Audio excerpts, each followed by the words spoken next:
dans Exode 25, le 21e et le 22e verset. Nous vous rappelons que nous sommes toujours en train d'apprendre sur la prière, sur notre thème. Relevons les autels de prière. Et c'est un enseignement qui est plus centré sur le tabernacle.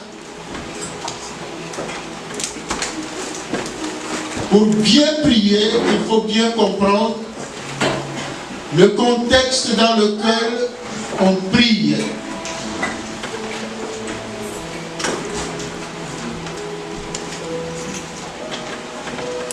Il faut savoir se représenter réellement ce que c'est lorsque nous entrons en prière.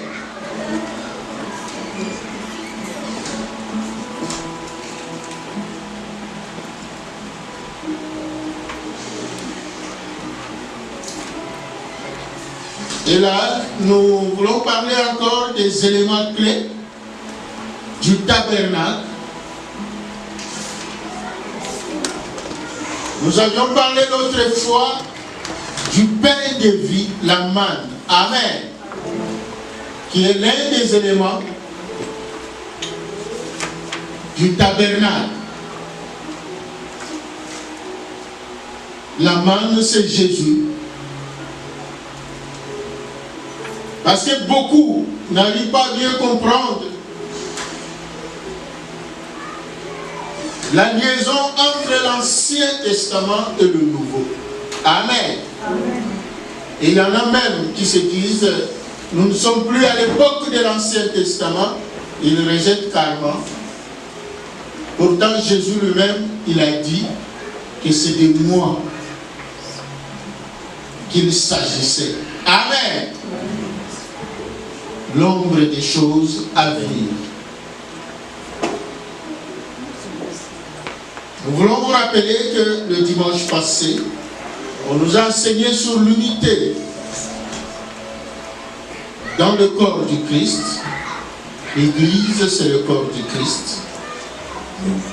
Aucune prière efficace ne peut se réaliser dans la division. Il y a d'abord l'unité dans notre propre être, esprit, corps, âme. Il faut qu'il y ait unité pour que la prière soit efficace. La Bible nous dit même, l'esprit est disposé, mais la chair est faible. Amen. Pour une bonne prière, pour une prière efficace,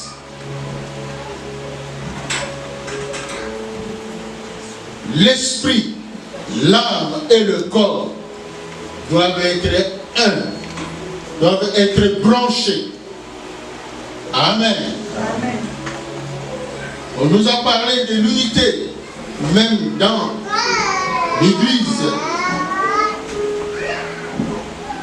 On nous a parlé, pour que l'unité aussi puisse bien fonctionner, il faut respecter la notion de la hiérarchie dans l'Église. Amen. Donc aujourd'hui nous revenons, comme je l'ai dit, à notre enseignement sur le tabernacle, sur la prière, dont le thème est relevant les autels de prière. Notre dessin est toujours là. Qui peut nous lire Exode 25, le 21e et le 22e verset. Jean-Paul, tu as trouvé? Exode 25. 25e, le 21e et le 22e verset, il est écrit: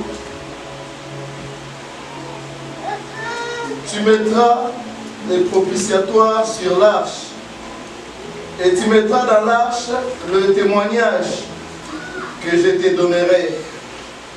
C'est là que je me rencontrerai avec toi, du haut du propitiatoire, entre les deux chérubins placés sur l'arche du témoignage. Je te donnerai tous mes ordres pour les enfants d'Israël. Amen. Amen. Acclamons le Seigneur notre Dieu. Quelqu'un d'autre peut nous lire dans Hébreux chapitre 9e, du 1er au 15e verset. Hébreux, oui, Papa Raoul, tu as trouvé? Hébreux chapitre 9, versets 1 à 15. Nous lisons. La première alliance avait aussi des ordonnances relatives au culte et des sanctuaires terrestres. Un tabernacle fut en effet construit dans la partie antérieure appelée les saints de saints étaient les chandeliers, la table et le pain de proposition. Derrière les seconds voies se trouvait la partie du tabernacle appelée les saints de saints, renfermant l'autel d'or pour les parfums et l'arche de l'alliance entièrement recouverte d'or. Il y avait dans l'arche un vase d'or contenant la verge d'Aaron qui avait fleuri et les tables de l'alliance. Verset 5, au-delà de l'alliance, au-delà de l'arche, étaient les chérubins de la gloire, couvrant de leur ombre la propitiatoire, et ce n'est pas le moment de parler en détail là-dessus. Or, ces choses étaient ainsi disposées, les sacrificateurs qui font les services entrent en tout temps dans la première partie du tabernacle, et dans la seconde, les souverains sacrificateurs seuls entrent une fois par an, sans y apporter du sang qu'il offre pour lui-même et pour les péchés de tout le peuple. Verset 8. Le Saint-Esprit montrait par là que le chemin du lieu très saint n'était pas encore ouvert, tant que les premiers tabernacles subsistaient encore. C'est une figure pour le temps actuel où l'on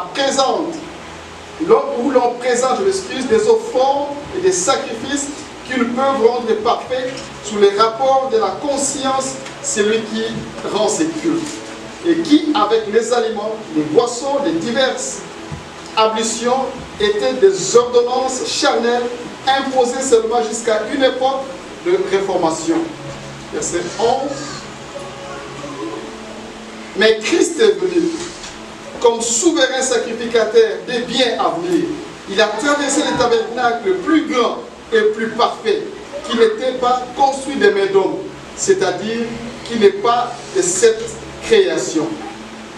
Et il est entré une seule fois pour toutes dans les lieux très saints, non avec le sang des boucs ou des veaux, mais avec son sang, son propre sang, ayant obtenu une rédemption éternelle.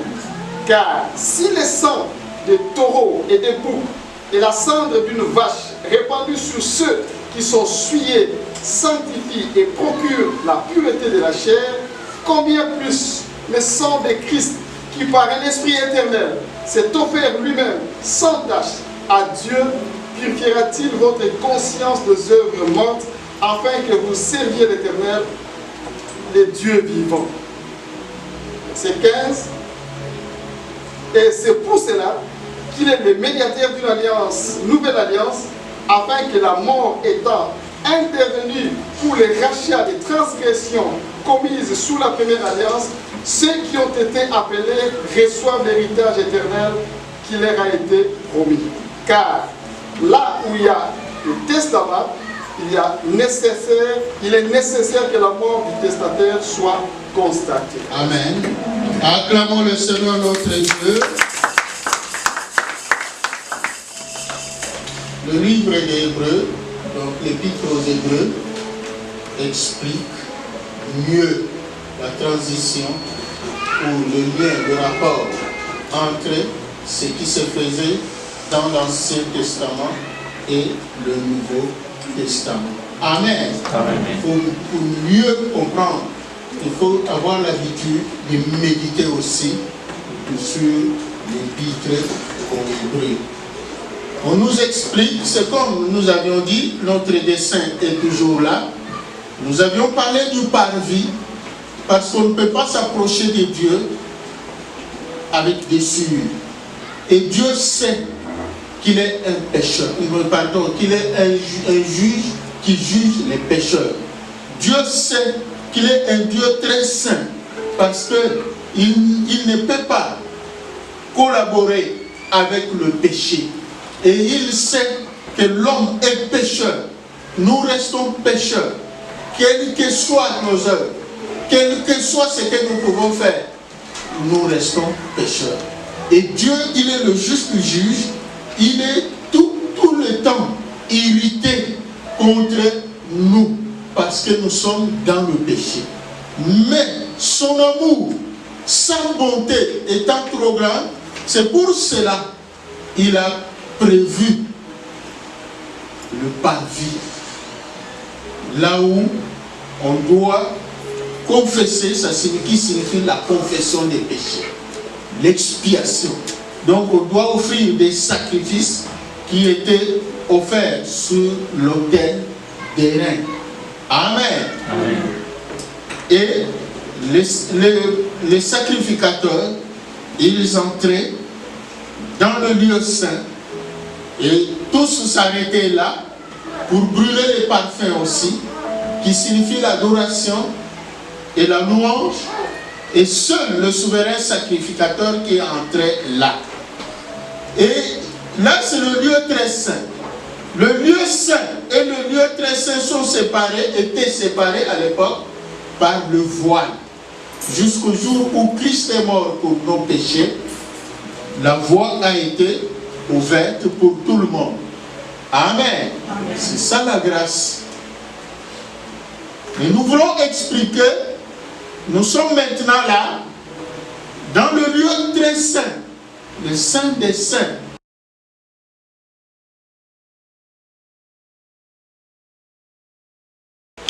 Amen. Amen. Et dans cette caisse-là, il fallait mettre 3 éléments importants. La manne, donc l'échantillon de la manne que les enfants d'Israël ont mangé dans le désert. La canne d'Aaron qui avait fleuri. Pourtant la canne était un bois sec. Amen. Amen. Mais par la puissance de Dieu, cette canne a fleuri, a poussé. Donc a eu des fleurs. Donc elle est devenue un bois vert. Amen. Amen. Et les 2 tables des 10 commandements. La combinaison donc de tous ces éléments-là, c'est ça, l'arche de l'Éternel. C'est-à-dire Dieu au milieu de son peuple. Parce que le but de l'arche, le but du tabernacle était de permettre à Dieu de venir vivre au milieu de son peuple. Et Dieu étant esprit, à l'époque, il a donné des symboles parce que Christ était en route. Amen. Amen. Christ n'était pas encore venu, c'était l'ombre des choses à venir. C'est pour ça que les prophètes même ont reçu la révélation sur l'un des noms donnés à Christ, Emmanuel, Dieu au milieu de nous. Amen. Amen. Et sur cette caisse-là, il y avait un couvercle. C'est ce couvercle-là qu'on appelait le propitiatoire. Donc aujourd'hui, nous allons parler du propitiatoire. C'est toujours dans le cadre de la prière. Pour que tu comprennes, quand tu entres en prière, tu te situes où? Et qu'est-ce qui se passe? Le couvercle, comme on nous l'a lu, si vous voulez bien comprendre et tout, lisez tout le chapitre 25 d'Exode. Donc, vous comprendrez à ce qu'on nous parle du propitiatoire. Le propitiatoire, c'était le couvercle, ce couvercle-là qui couvrait l'arche, qui était couvert d'or. Amen. Qui était en or. Ça ne pouvait même pas se casser. Et sur ce couvercle, il y avait des chérubins.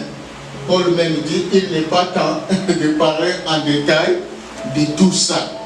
Mais du moins, ce que nous devons comprendre, le propitiatoire, Ça vient du verbe propice, donc du mot propitiation. Propitiatoire vient du verbe propitiation.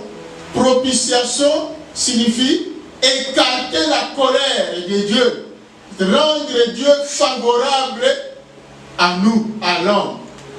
C'est ça quand on dit Christ a fait la propitiation. Donc, l'intercesseur, le rôle de l'intercesseur, quand nous devons intercéder, Christ intercède pour nous. Nous aussi, nous devons intercéder, non seulement pour nous-mêmes, pour nos familles, pour le monde entier, c'est pour faire la propitiation. Là où Dieu, dans sa colère, à cause des péchés, des iniquités des gens, il pouvait frapper, mais l'intercesseur, la prière de l'intercesseur arrête la colère de Dieu, change.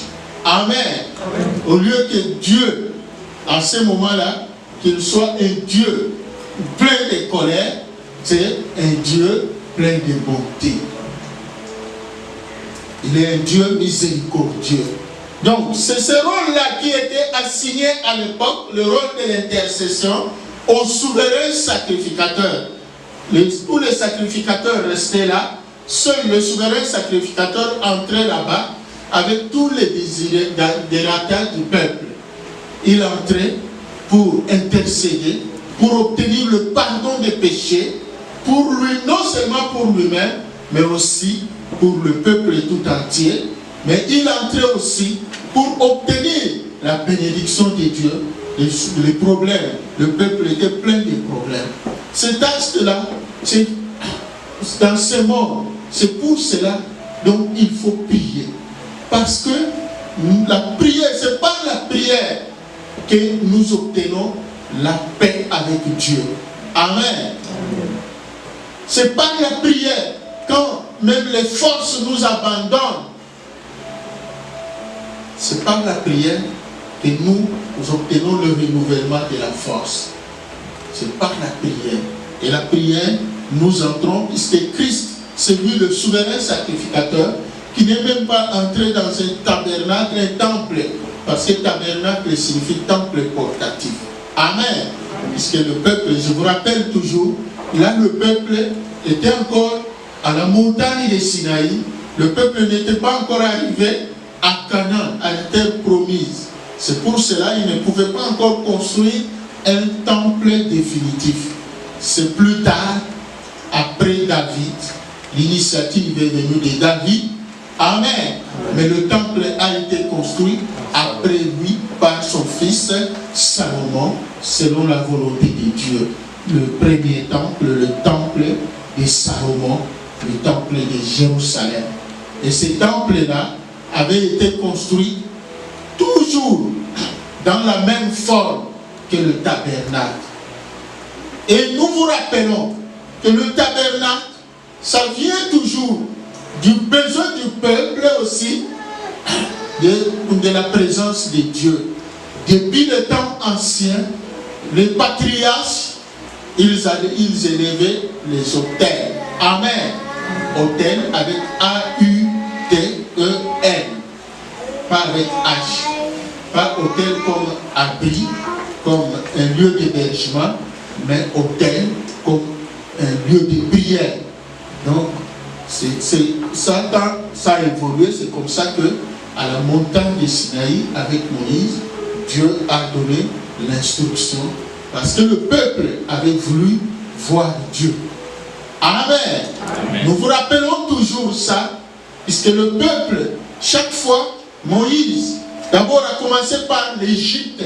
Moïse est venu dire, le Dieu de vos pères, Abraham, Isaac, Jacob, m'est apparu. Et Dieu a dit, fini l'hégémonie, fini la puissance de Pharaon, fini le règne de Pharaon sur son peuple.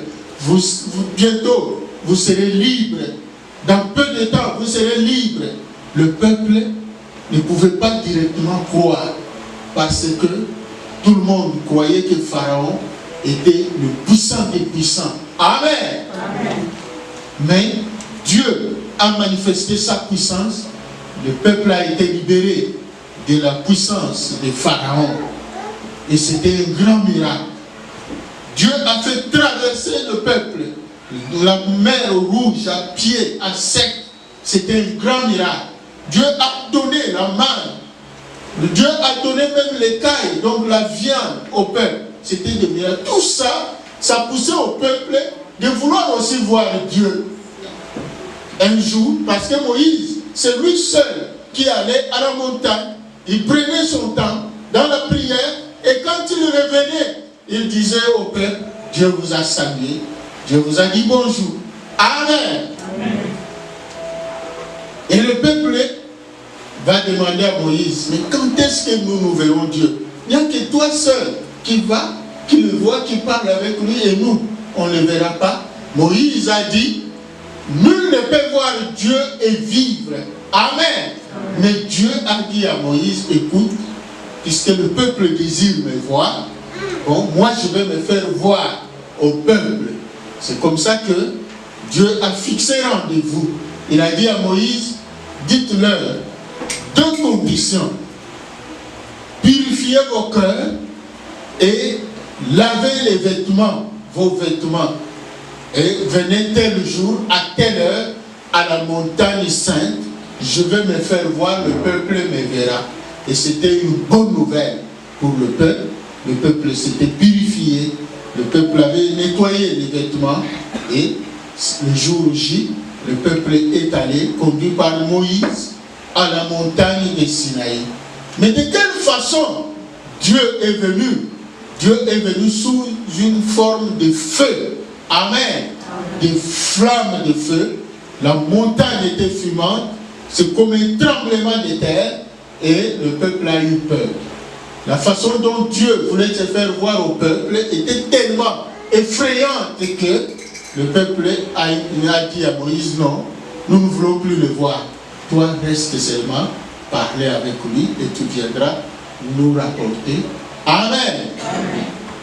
Ce jour-là, le peuple est rentré avec sa soif de voir Dieu. Et c'est comme ça que Dieu dira à Moïse, dites-leur, je vous enverrai un prophète, celui qui l'écoutera vivra, et celui qui ne l'écoutera pas mourra. Il s'agissait de Jésus-Christ. Amen. Amen. Et c'est comme ça que les prophètes ont commencé à avoir des visions, des révélations sur la venue de Christ, la naissance de Christ, et Christ est venu. C'est pour, vous voyez, pour mieux comprendre, vous verrez, les disciples de Jésus avaient eu le même désir, le même désir que ceux dont plusieurs siècles avant, je pense que c'est Philippe qui avait même posé la question, parce que Jésus parlait tout le temps du Père. Père, le Père. Et Philippe a dit, Seigneur, quand est-ce que nous verrons le Père? Et quelle était la réponse de Jésus? Jésus était d'abord étonné.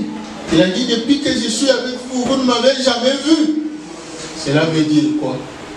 Celui qui m'a vu a vu le Père. Donc Christ, c'est le même Dieu là. Mais puisqu'il est esprit, puisque la forme qu'il avait choisie pour se montrer à son peuple à la montagne de Sinaï était effrayante, cette fois-là, il a choisi la forme la plus douce, la plus compréhensible. C'est ce que la Bible nous dit. Dieu s'est fait chair. La parole s'est faite chair. Elle est venue chez nous, mais nous ne l'avions pas reconnue. Donc jusque-là, même les disciples étaient encore dans l'aveuglement. Ils ne comprenaient pas que c'était la réponse. Christ était la réponse au désir du peuple de vous le voir. Comme il est esprit, on ne peut pas le voir comme ça et vivre. C'est pour cela qu'il est venu. Il s'est fait homme. Et quel homme? Un simple homme. C'était encore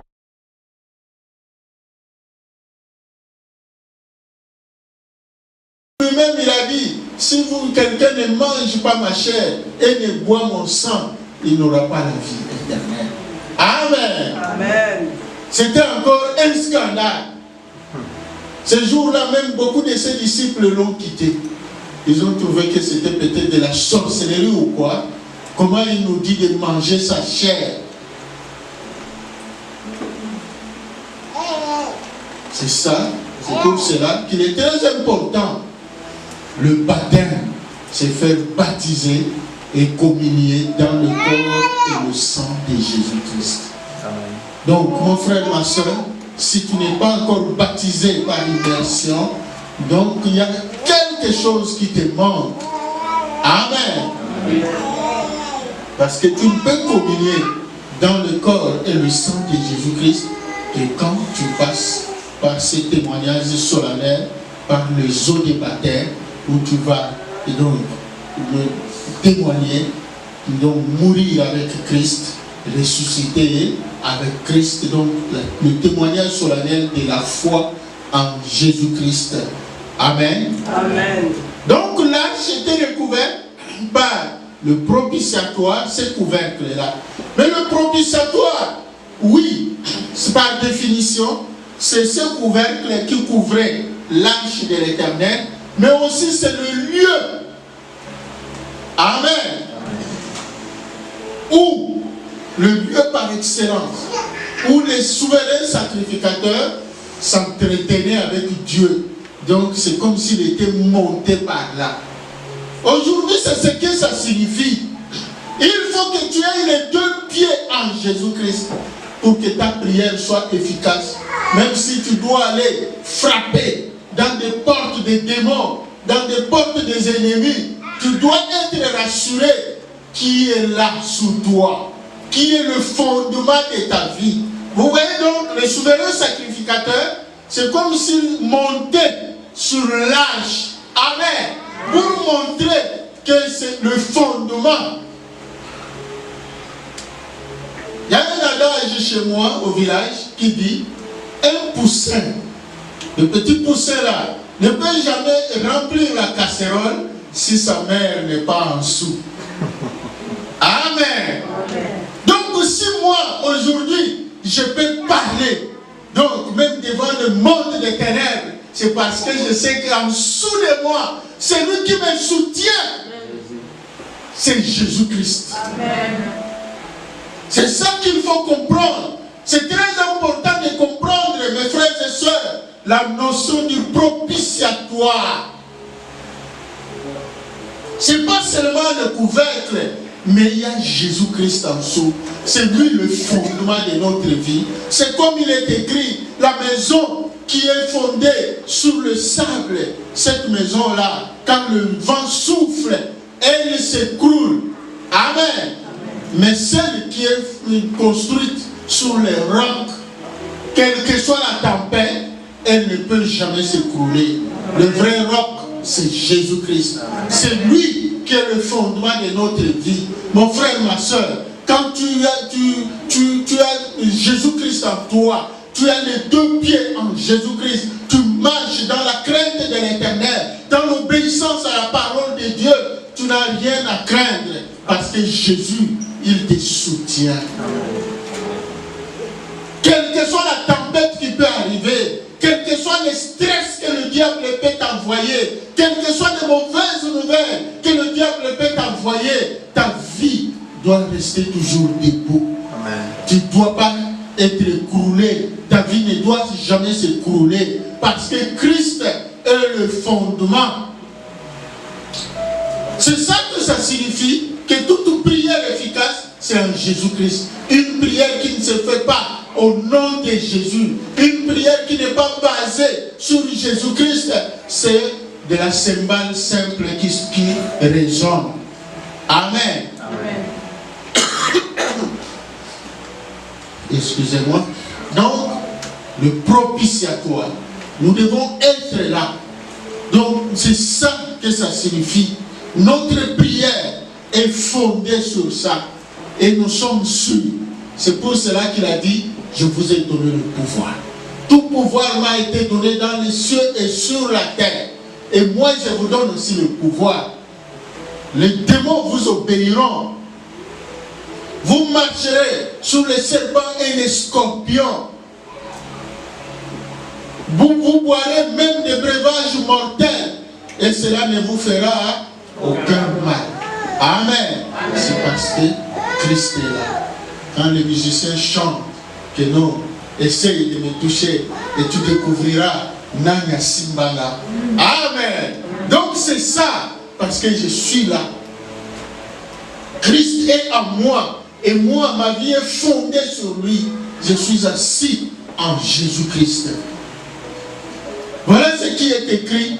Dieu a tant aimé le monde qu'il a envoyé son Fils unique afin que quiconque croit en lui ne périsse point, mais qu'il ait la vie éternelle. Acclamons le Seigneur notre Dieu. Donc pour nous, notre foi n'est plus fondée même sur le sang des boucs, de n'importe quel animal, comme ça se faisait à l'époque. Notre foi est fondée sur le sang de Jésus-Christ. Lui-même Dieu, lui-même le Fils de Dieu, qui s'est offert pour nous. Nous n'avons rien à craindre. Donc, même si tu as une dette de quelqu'un, cette personne-là doit venir te demander comme ça, mais s'il va te chercher dans le monde occulte, il ne t'aura pas. Il ne peut pas te déboulonner. Moi, je me souviens une fois où j'étais vraiment attaqué à l'époque. Je n'étais même pas encore ordonné pasteur. Donc, j'étais très attaqué, très inquiet. Il y a même un coup de foudre qui est venu, qui a frappé dans ma maison. Elle a percé la maison. Et même le papier qui était là, brûlé, consumé. L'avocatier consumé. Elle a traversé la maison. Mais, gloire à Dieu, aucun de mes enfants, même moi-même, nous étions tous là dans la maison. La foudre a percé, a traversé. Il est entré par là, il a percé le mur. Il est venu, il a percé l'autre mur, il est passé. En général, en réalité, quand une foudre passe comme ça, vous êtes tous calcinés.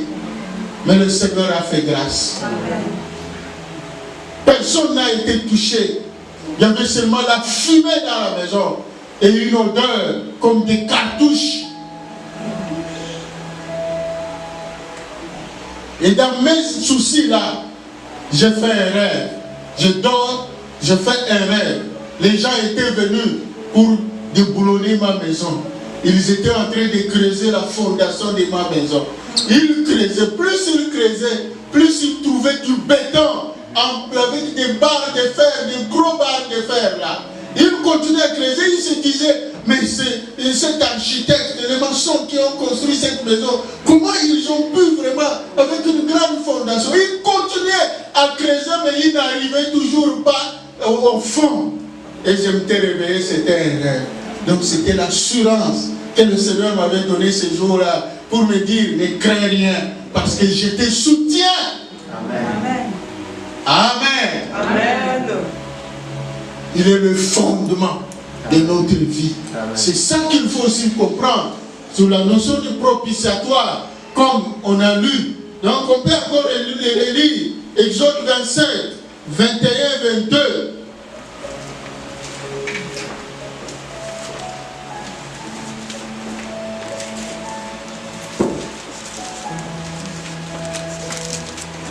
Oui, Papa Raoul. Exode chapitre 25, verset 21 en 22. Tu mettras les propitiatoires sur l'arche et tu mettras dans l'arche les témoignages que je te donnerai. C'est là que je me rencontrerai avec toi.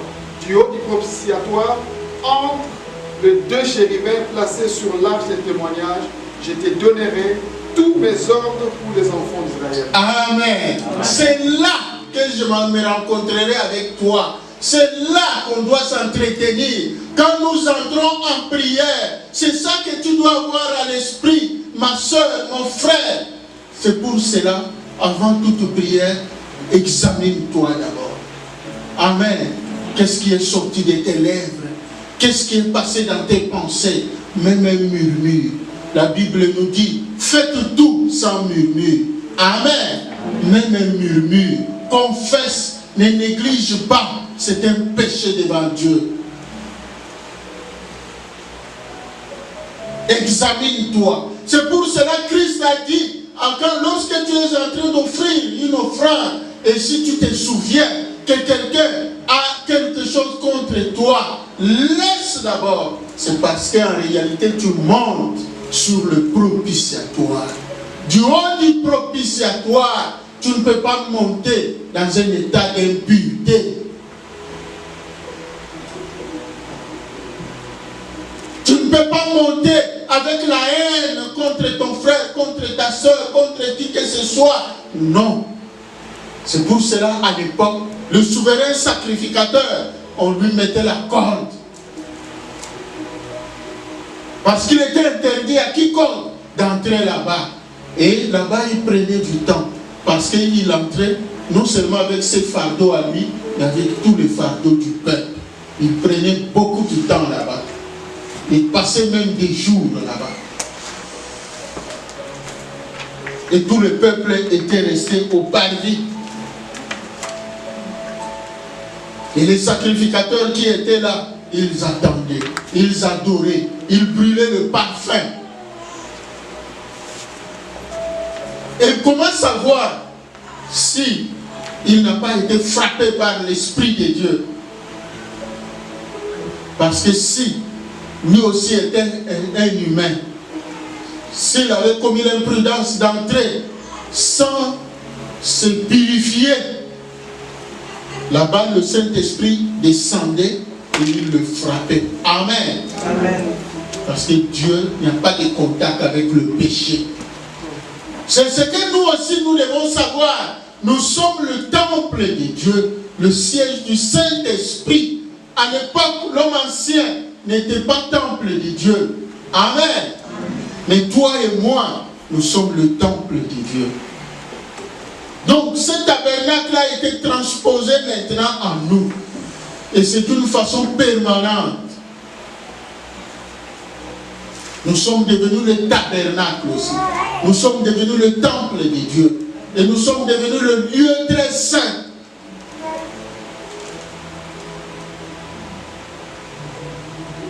Mais puisque nous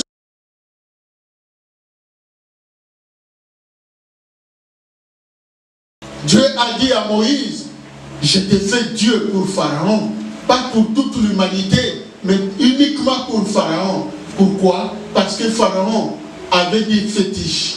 Donc, il était donc la sommité dans le monde des humains. Et pour le dompter, il n'y a que Dieu seul qui est au-dessus de lui. Amen. Alors, puisque Moïse a reçu cette mission-là, il a fallu que Dieu le place au-dessus de Pharaon. C'est pour ça qu'il lui a dit, je t'ai fait Dieu pour Pharaon, pour que Moïse soit à mesure. Parce que Pharaon était entouré de magiciens. Chaque fois que Moïse faisait quelque chose, Pharaon aussi répliquait. Mais cette fois-là, Dieu a dit, je t'ai fait Dieu pour Pharaon.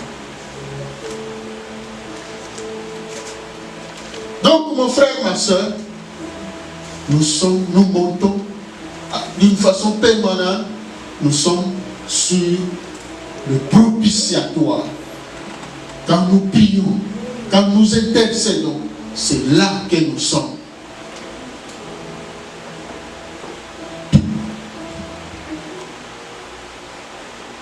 Donc, pourquoi la repentance? Donc, c'est parce que Dieu s'irrite chaque moment. Donc, il s'irrite contre le méchant. Si vous lisez dans le psaume 7, le 12e verset,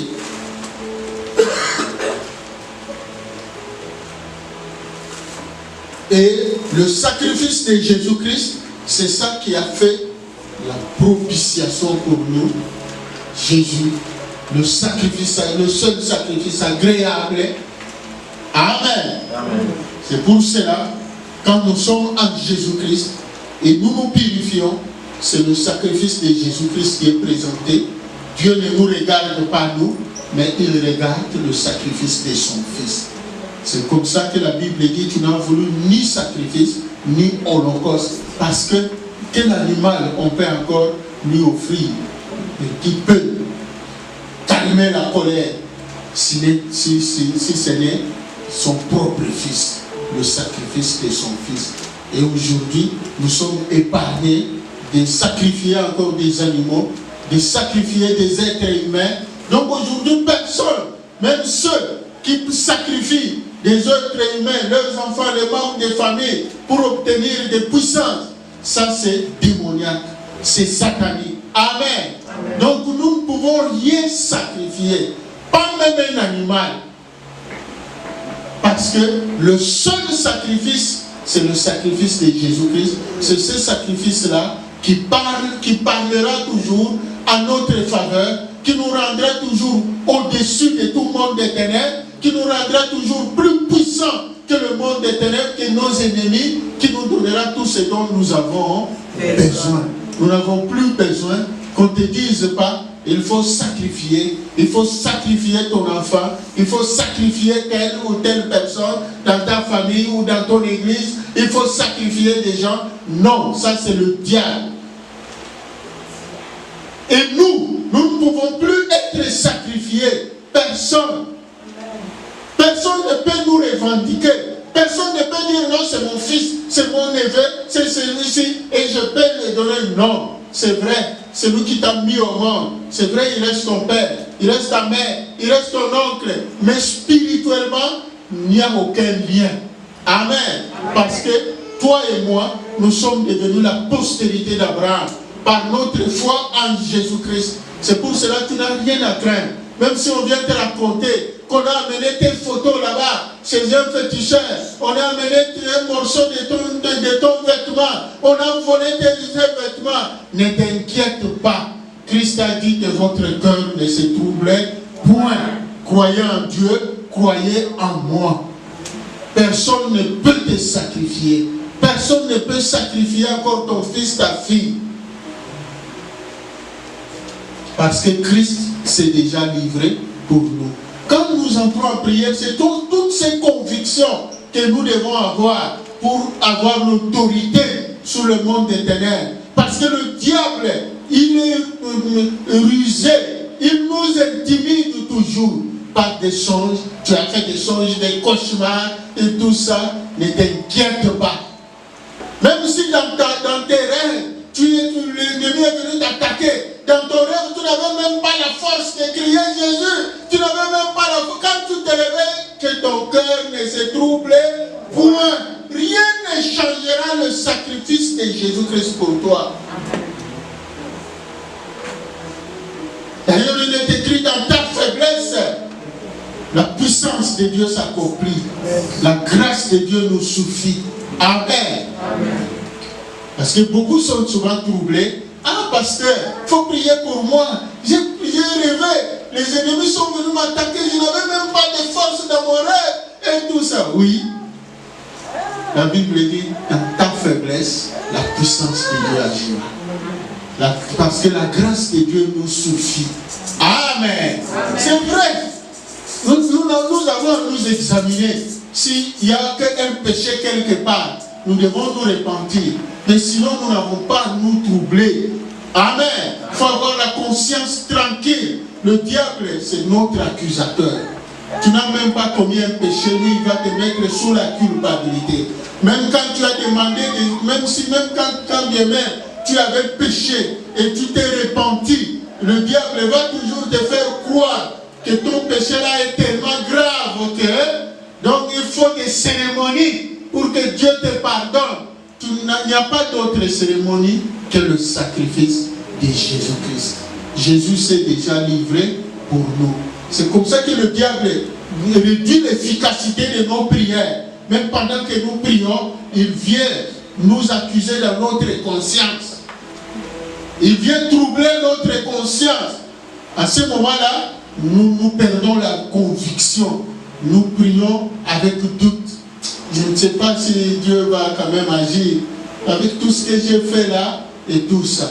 C'est vrai, nous devons nous repentir. Mais le diable n'a rien à voir. Habakkuk a dit, ne te réjouis pas, toi mon ennemi. Même si je suis tombé, mon Dieu me relèvera. Amen. C'est cette conviction que le chrétien doit avoir. Paul a dit, petits enfants, je vous écris pour que vous ne péchiez plus.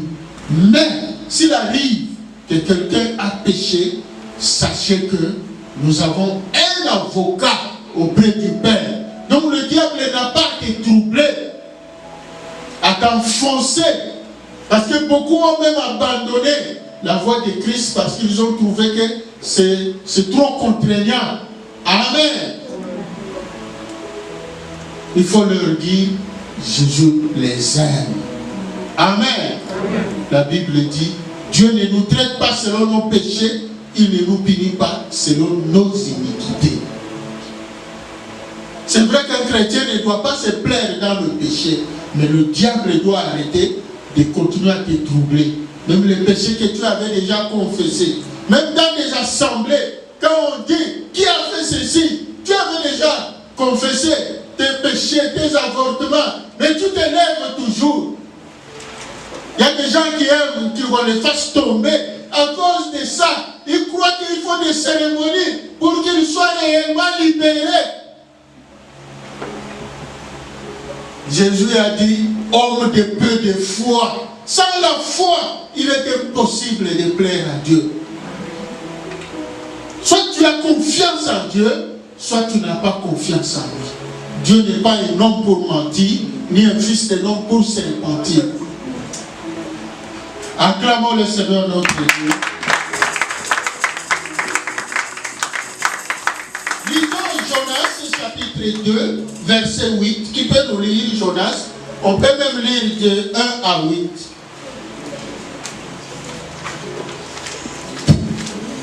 Oui, t'as dirigé. Nous lisons Jonas chapitre 2, verset 1 à 8. Il est écrit ceci. L'Éternel fit venir un grand poisson pour engloutir Jonas. Et Jonas fit dans le ventre du poisson 3 jours et 3 nuits. Jonas dans le ventre du poisson pria l'Éternel son Dieu, il dit, dans ma détresse j'ai invoqué l'Éternel et il m'a exaucé. Du sein du séjour des morts j'ai crié et tu as entendu ma voix. Tu m'as jeté dans l'abîme, dans le cœur de la mer, et les courants d'eau m'ont environné. Toutes tes vagues et tous tes flots ont passé sur moi. Je disais, je suis chassé loin de ton regard, mais je verrai encore ton saint temple. Les eaux m'ont couvert jusqu'à monter la vie. L'abîme m'a enveloppé, les roseaux ont entouré ma tête. Je suis descendu jusqu'aux racines des montagnes. Les barres de la terre m'environnaient pour toujours. Mais tu m'as fait remonter vivant de la fosse. Éternel mon Dieu, quand mon âme était abattue au-dedans de moi, je me suis souvenu de l'Éternel et ma prière est parvenue jusqu'à toi dans ton saint temple. Amen. Acclamons le Seigneur notre Dieu. Jonas était fautif, désobéissant, il s'est rebellé contre son Dieu, il voulait faire sa volonté et non la volonté de Dieu, et il s'est retrouvé sur un bateau. Amen. Amen. Fuyant, il a fait son projet, il a oublié que Dieu était le maître des cieux et de la terre. Et là, sur le bateau a commencé à couler, et même les païens, ils ont discerné, mais c'est inhabituel. Nous passons toujours ici. Notre bateau ici, avant même de venir, les mécaniciens, les ingénieurs ont revu tout. Donc, on ne peut pas avoir une panne. Ils ont vérifié, il n'y avait pas de panne, mais le bateau coulait. Alors ils ont dit, ça ne peut être qu'un problème spirituel. Ce n'est pas un problème de panne ou quoi, c'est un problème spirituel. Parce que le premier réflexe c'était de diminuer le poids du bateau. Ils ont commencé à jeter la marchandise inutilement, croyant que ça pouvait aider, mais ils ont tiré au sol. Et Jonas était obligé d'avouer. Et lui-même leur a donné la solution. Il a compris. Mais quand nous lisons maintenant le chapitre 2, la prière de Jonas dans le ventre du poisson, il n'avait pas perdu confiance. Amen. Il savait qu'il était fautif, mais il avait toujours confiance à la bonté de ces dieux-là. Il était sûr qu'il reverrait le temple un jour. Mon frère, ma soeur, que le diable te culpabiliser, de t'enfoncer. Et c'est ce que Moïse a dit au peuple d'Israël.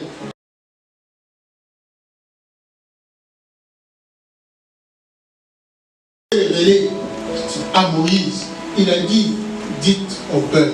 Puisque le peuple avait fait un veau d'or. Amen. Ça énervait Dieu. Parce que l'idolâtrie, c'est comme une rivalité. Tu montres à Dieu un rival. Amen. Amen. Dieu aime rester seul maître dans notre vie. Dieu n'aime pas voir qu'il y a un autre maître.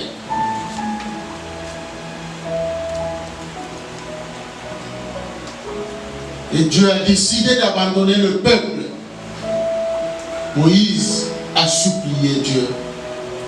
Il y avait une discussion avec Moïse. Mais puisque Dieu ne voulait pas revenir sur sa décision, Moïse a dit, si c'est comme ça, tue-moi aussi. Parce que ce peuple-là, ce n'est pas moi qui l'ai créé, c'est toi qui l'as créé. C'est toi qui me l'as donné. Moi, je ne t'avais même pas demandé une telle mission. Et maintenant, tu me compliques la tâche. Amen. Amen. Dieu a dit non, mon ange ira avec vous. Moïse a dit, pas seulement l'ange, toi-même. Amen. Et c'est là. Et plus tard, Dieu va dire à Moïse, oui, je suis un Dieu miséricordieux, compatissant, lent à la colère, riche en bonté. Donc notre Dieu, si tu es sûr, tu es passé par là, donc tu as fait la repentance, la confession, et quand tu entres là, c'est pour prier avec foi, avec conviction. C'est pas pour commencer à penser encore ceci, puisque c'est le moment où le diable vient nous attaquer. Vous savez, il y avait un sacrificateur Josué, quand il était à genoux, en train de prier. Mais le diable est venu l'accuser aussi. Le diable l'accusait. Et l'ange de l'Éternel est venu réprimer le diable. Amen. Le diable vient souvent attaquer notre prière. Il veut nous garder dans cet état de malade. Il veut nous garder dans cet état de pauvre. Il veut nous garder dans cet état-là de compliqué, bloqué. Il aime nous bloquer. C'est pour cela qu'il attaque notre prière. Et Dieu n'aime pas une prière sans conviction. Et Jacques même a dit, si quelqu'un n'a pas de foi, il est comme un roseau, agité de tous côtés par le vent. Amen. Amen.